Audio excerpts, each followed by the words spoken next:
This is Autoline Daily, the show dedicated to enthusiasts of the global automotive industry. We sort of thought this was happening, but now we've got the proof. Soaring gasoline prices are getting people more interested in electric vehicles. TrueCar is measuring significantly more activity on its car shopping website. Shoppers looking at EVs shot up 380% in March compared to a year ago. Interest in hybrids was up 180%.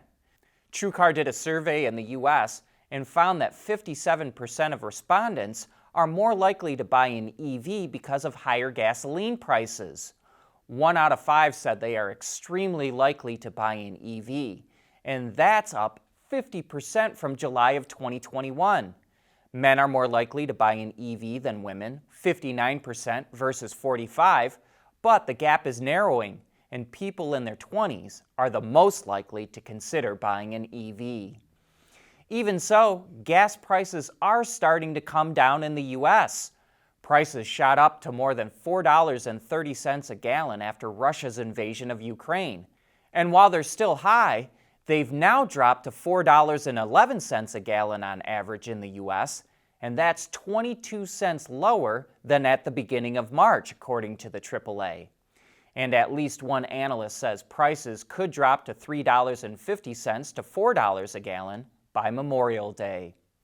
And to help ease gas prices even further in the U.S., the Biden administration will extend the availability of E15, that's gasoline with 15% ethanol, until September 15th.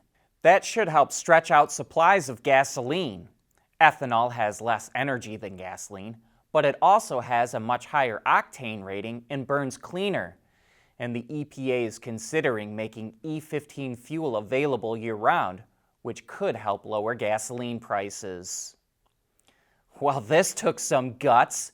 A couple of Chinese companies sued the EPA when it blocked them from selling motorcycles and recreational vehicles because they used substandard catalytic converters.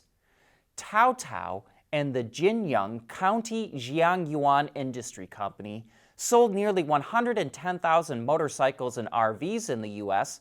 with catalytic converters that didn't meet certification requirements. And they sued the EPA to prevent it from enforcing laws that protect the public's health. But a judge just ruled in favor of the EPA, and the EPA fined both companies more than $1.6 million. Mobility is becoming electric, connected, and autonomous, just like the manufacturing world. But will always be one thing: a reliable partner for our customers.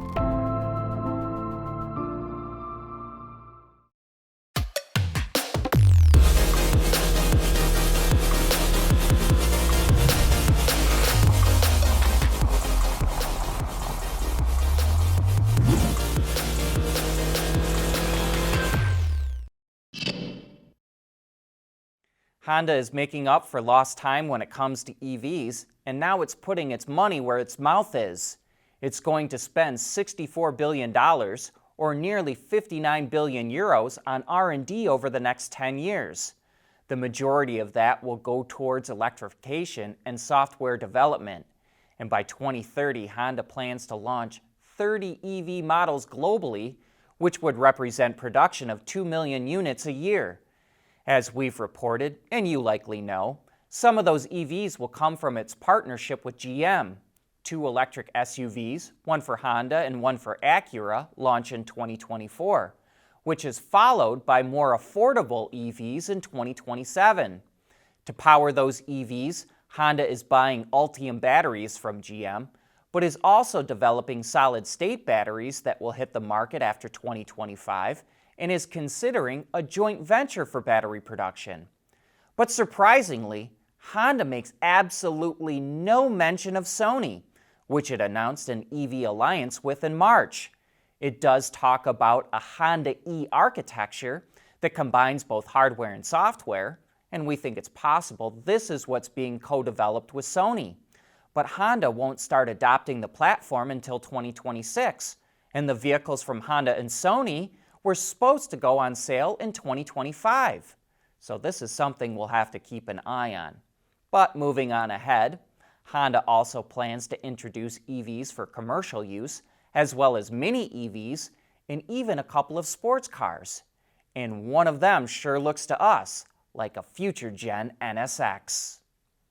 General Motors is lining up its own source of raw materials for EV batteries. It announced a multi-year deal with the Swiss-based company Glencore to get the cobalt that it needs. The cobalt, which comes from Australia, will be used in the cathodes of GM's Ultium batteries. Along the same lines, Ford signed up with Lake Resources to get the lithium it needs from a facility in Argentina. The site is under development now, will cost $540 million to build, and won't be open until 2024. But once it is up and running, Ford plans to get up to 25,000 tons of lithium a year. We want to know what drives your testing. OTA, connected car, diagnostics, remote testing. Intrepid Control Systems is here to help you work from anywhere. Intrepid Control Systems, driven by your data. Toyota released more details on its BZ4X electric crossover, and here are the basics. There are two trim levels, XLE and Limited. The base price is just over $42,000, not including destination charges, and range is 252 miles. That's for the front-wheel drive version. The all-wheel drive version starts at $45,300 and has 228 miles of range. Both of them have 201 horsepower, with the front-wheel drive version going 0 to 60 in 7.1 seconds, while the all-wheel drive one does it in 6.5 seconds. You get 3 years of free connectivity services, including voice-activated audio and HVAC controls, as well as navigation. And you get a 1-year trial for things like roadside assistance, automatic collision notification, and stolen vehicle locator. The BZ4X also comes with Toyota's suite of safety systems, which are enhanced with a better radar and camera. To give you an idea of the size of this vehicle, it's slightly longer and lower than a RAV4, and it's about to go on sale very soon in the US market. Click on the link in today's transcript or in the description box if you'd like to get more details. The Nissan Leaf is getting a slight refresh for the 2023 model year, and most notably, it features an updated front end that isn't as angular as before, which softens the design up a bit. The logo on the front is also now illuminated. The shape of the tire deflectors, rear under diffuser, and rear spoiler were all modified to improve aerodynamics. The base Leaf S is equipped with a 40 kilowatt-hour battery pack, while the Leaf SV Plus comes with a 60 kilowatt-hour one. Nissan didn't reveal their EPA range, but says it will be close to the outgoing model, which is 149 miles for the S and 215 miles for the SV Plus. Pricing will also be similar to the prior version, $28,425 for the S and $36,425 for the SV Plus. Both prices include destination charges. The refreshed Leaf goes on sale this summer. And we've got something of a coup this Thursday on Autoline After Hours. Our guest is GM President Mark Reuss, and the topic is all about GM's EV strategy.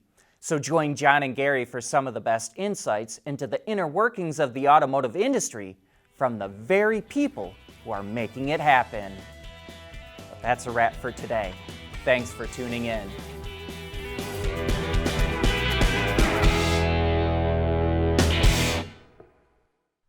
Autoline Daily is brought to you by Bridgestone, solutions for your journey. Intrepid Control Systems, over-the-air engineering, boost your game. And by Scheffler, we pioneer motion.